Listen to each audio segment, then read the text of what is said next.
l'impose. Dès lors qu'elle l'impose, su ma toggee lu ngay wax les députés ont le droit de dire Sonko da ngay ñëw quel que soit le règlement bii ñu am c'est en dessous de la constitution da nga war a ñëw. mais constitution non mais ma pare grand je te prends dans ta contradiction premier ministre ba pare mais man du fa dem Ousmane Sonko du fa dem. tu vas me permettre de te répondre. Tu es en contradiction parce que notre constitution impose une déclaration de politique générale.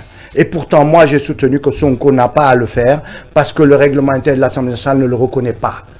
Mais là, Jeanne d'Arc a le droit d'appliquer son règlement intérieur tant qu'on n'a pas discuté. Donc ne viens pas me dire le primat de la Constitution. C'est-à-dire en fait que yow fu la arrangé rek ngay dem quoi. amoo cohérence.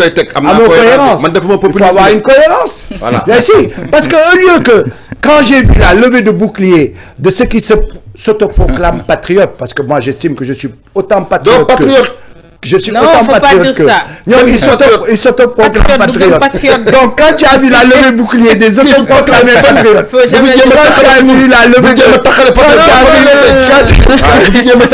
quand tu as vu le ministre de l'enseignement, le ministre de l'éducation, donc on aurait pu l'éviter. Le ministre aurait pu s'occuper de son travail. On doit passer à autre chose quand même. Lui, il aurait pu s'occuper d'autres choses de façon plus concrète pour ce gouvernement que d'y monter au créneau pour défendre le premier ministre. Mais aussi réponse bu mel ni ci Abed anuñu ko xaar Sénégal. Mais c'est vrai que c'est une question, la question de la religion ou relation musulmane chrétienne au Sénégal, c'est une question sensible. La cohésion religieuse. Mais c'est pas une raison aussi que duñ ko def un sujet un débat parce que c'est pas tabou. Parce que waxtaan bi man dama gis ne mooy andi solution mais du andi problème parce que Sénégal dépasse nañ loolu suñu relation entre jullit yi parce que am nañ sax li ñuy ay mariage mixte am ay cimetière mixte lépp am na fi am un président mais on n'a pas ce problème là règlement intérieur bi ñu wax nii mais ñeneen ku moo tax nag nekkul même en contradiction avec la constitution Sénégal amuñ problème règlement intérieur si les écoles catholiques là ce sont les musulmans qui appliquent là-bas voilà nañ focus donc amuñ problème boobu franchement mais nañ focus en reconnaissant quand même que on reconnaît à notre communauté chrétienne ici d'avoir leur foi indépendamment de la France. Ils sont pas reliés à la France. Comme nous, on a notre religion musulmane, indépendamment de l'Arabie Saoudite, indépendamment du Qatar, indépendamment de notre pays. Nous ne pouvons accepter, accepter le fi. Pourtant, moi, quand je parle du musulman sénégalais, je ne parle pas tout de suite de l'Arabie Saoudite. Mais quand même, est-ce qu'on peut faire ça avec notre communauté chrétienne au Sénégal? Mais c'est le minimum que je demande. Mais je crois que c'est ce que tout le monde fait. Non, en sortant la France, nous organiser l'en. Mais non, nous, l'Arabie Saoudite ne nous organise pas ici. Heureusement, on a ici des dignitaires religieux qui n'existent pas ailleurs, mais d'accord. Mais on peut accepter ici leur forme d'organisation. ak lu ci mënti am daal toog waxtaan dafa jot parce que lu fi xaju fi du crise du dara sax amu fi musul am coow warul am coow te coow amu fi parce que Sénégal moi je dis simplement communauté bi ñu ñaari communauté amuñu voilà je pense que ñoo bokk ndey ñoo bokk baay mais sinon je suis d'accord pour le combat le combat pour la laïcité le combat pour que tout le monde puisse d'ailleurs ça pourquoi on fait pas une tenue pour tout le monde à l'école mais ñun bi ñuy jàng on fait pas ça kay yow benn école bi nga jàngee donc lañ contradictoire avec li nga wax moo tax mënuñ ko def non parce que école bu nekk da am liberté def règlement intérieur mais tout en respectant les dispositions de la constitution mais bu ñu toogee waxtaan dañ imposer par exemple ça serait bien qu'on impose une règlement doole école bu nekk am tenue mais qu'on impose une tenue benn ñun ba ñuy jàng école ay affaire u doomu kii laa doomu kii am naa telle chaussure aw ma telle chaussure amatul de différence sociale ñëppay ñëw jàngandoo et on rentre chez nous après tu fais ce que tu veux mais l'école est un lieu neutre ñun ñu jàngee école Senghor ki ñëw ay sa croix on s'en fout ñun ñu jàngee école Senghor chacun a ñu jàngee école Senghor yow école Senghor nga jàngee xuma jàngee woo fa école Senghor man école publique rek laa jàng moom la ñun ñëpp fa lañ jàngee Kléber lycée Banvo lycée de la Fosse ñun plume lañu fekkee école yi ak Bivar ak kaki Sonadis ñëpp dugg école Sénégal yëpp jigéen ñi am blouse bu verte góor ñi am kaki boo xam ne day am fii bleu blanc rouge boo xam ne insuñu Sonadis moo ci doon nekk ñu yor sac à dos ak bottine mënoo fa xamee doomu milliardaire ak doomu këran-këran yaa ngi may dégg mais boobu tamit ku bëggoon muuru da ngay muuru derewu la dara ak sa kii nu mu tuddee ci sa tenue da ngay sol sa kaki da ngay sol sa kii góor ñi da ngay def bopp nen mais jigéen moom bu mu neexoon booba jamono am na jigéen ñoo xam ne ñoo doon jàngandoo morom li ma la wax c'est vers les années 74 75 76 boo duggee tàllal sa loxo wàcc mu am instruction bu rafet mu former ay éducation bu rafet te booba temps moom la ñu gënoon a xanaa jege France. ñu jàll ci leneen ñu jàll ci leneen. en tout cas ça marche très bien. Juste une parenthèse. lu ñu bokk tu sais xam nga Jeanne d'Arc. xam nga Jeanne d'Arc fait partie des écoles qui ont eu des problèmes mais d'après les enquêtes que j'ai fait enfin des enquêtes j'ai discuté avec des gens notamment ma sœur qui a doomam yi foofu la ñu jàngee daf ma ne que à un moment donné bon je cite pas les communautés hein il y a eu des communautés qui s'autodistinguaient dañ doon autodistinguer wu par rapport aux élèves à l'intérieur alors ñoom ils ont voulu vraiment empêcher ça ils ont voulu que ñëpp nekk benn ci biir école bi et donc ils ont refusé yenn yi d'accord et donc c'est au travers de ça mais ils l'ont pas refusé au plan de la religion ils l'ont refusé au plan de ci biir mu am une cohérence et non pas des petits groupes qui se font selon les qui quoi et donc c'est ça qui a amené que donc des problèmes au sein de Jeanne d'Arc parce qu'il y a une communauté qui était très présente au sein de Jeanne d'Arc et qui a commencé à se distinguer comme ça c'est pas normal voilà loolu la ñu doon éviter quoi am na solo en tout cas lu mun ci am lu ñu bokk mënuñu ko séddoo nañu ànd ci jàmm ak salaam te coow bi fay bi ndax dafa amul sa coow xaju fii dafay xajul bu kenn déformé dara bu kenn xotti war may abbé bi parce que aussi il faut rappeler que am na ay jamono yoo xam ne taxaw na défendre ki nga xam ne moo di Ousmane Sonko te booba jamono yi ñi ko doon xasaka saaga ñoo ko doon tàccu nañ ciy bàyyi xel bu baax parce que xotti war ma aussi baaxul ak nu mu munti doon lu ci mënti doon daal yàlla na Sénégal am jàmm ndax Sénégal moom jàmm lañ ko xamee incha allah et je pense que yu ndaw yi du ko mën a indi ay jiixi jaaxa ñu wax ci leneen ci assemblée nationale ak xar kanamam bi ñu ci bëgg règlement intérieur bi dañ koy changer wala dañ ko changer parce que Ousmane Sonko nee na peut-être dafa fekk un pays en ruine boo xam ne faaw mu taxaw ak askan bi wax leen ce qu'il en est et que je pense que ci déclaration politique générale rek la ñu jëmalee Aboubacar. Absolument mais c'est pour ça que tout le temps dama leen ko doon wax déclaration politique générale bi dinañu leeral lu bëri. parce qu'on en a besoin et man je pense que toutes les orientations en tout cas très importantes vont être déterminées au travers de cette déclaration. Et je pense que ce problème de règlement intérieur qu'on nous a eu ça va être un mal pour un bien.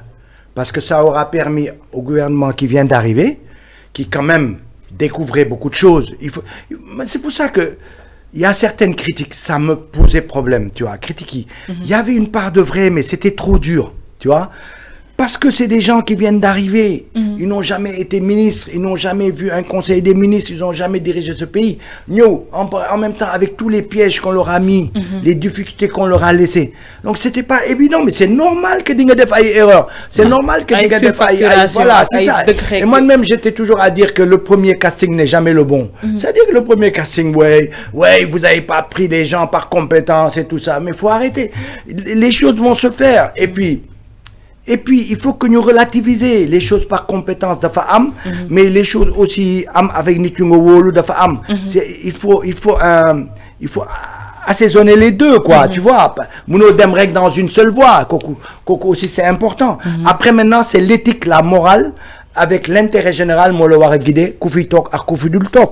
Tu comprends? Maintenant, moi, je pense que su demee si Assemblée nationale bi, non seulement ça va être une déclaration de politique générale très fournie, explosive, il faudra bien l'écouter. Explosif. Et tel que je le connais, il a le sens du répondant.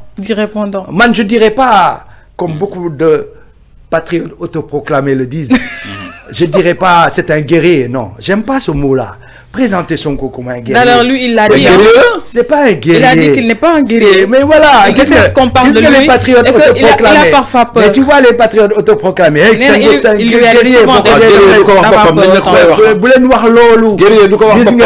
C'est quelqu'un qui a le sens de la répartie et qui saura répondre aux critiques de façon objective. Mais un grand chef d'accord, un grand chef. Mais c'est pas un grand guerrier. Guerrier, ça n'a rien à voir. La politique, c'est pas la guerre. Hein? Non, c'est vrai, moi je préfère même la terminologie leadership. C'est ce qu'il a dit. Leader, ça veut voilà. Dire, là où il doit répondre, il apporte la réponse. Voilà, il a le sens de la réponse, le répondant. Il lui arrive d'avoir peur. Mais ragal boobu noonu bu demee ci loo xamante ne dañ ko teg te du dëgg foofu day am nag fit nag. oui bien sûr mais c'est normal. C'est-à-dire que bu demee bu nga xam ne l'intérêt général. bu ko waxul boo ne ko jàkk xam ne góor gu am fit a ngi nii. xam nga kañ laa xam ne Sonko am fit. keroog ba waa ji di bombarder vitre bi. oh fi mu taw ne ay xef bëtam laa doon xool. bët yi yëngal xef sax yëngatu ko nii la def.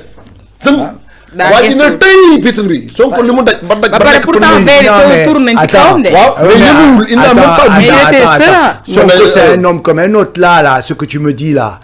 Moi je suis pas un naïf hein. Mais dans sa situation il y en a qui ont pris. Il est évident que su nekkee sama auto xam naa ne que les gens sont autour à un moment donné à un autre si on veut m'attraper on va casser ma vie pour ouvrir la porte.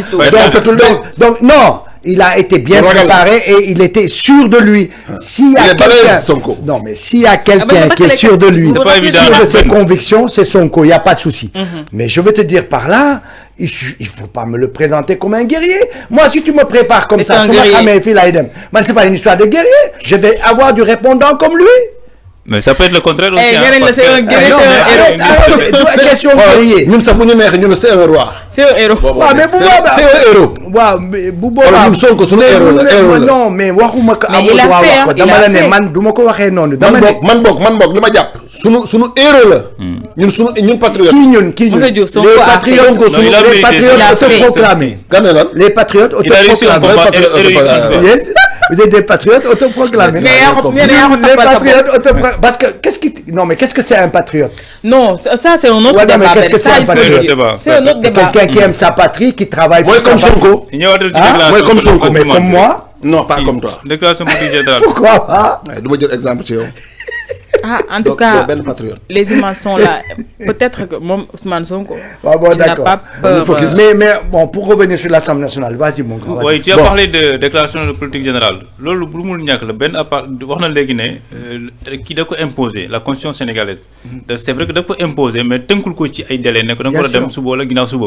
Donc motax jusqu'à présent amna l'attitude xaar délai bi jot mu def ko. te lim def comme lu jox comme prétexte aussi ñëpp nangu nañ ko. Je te l'accepte. te député yi sax finalement accepté nañ ne war nañu revoir une partie du règlement intérieur.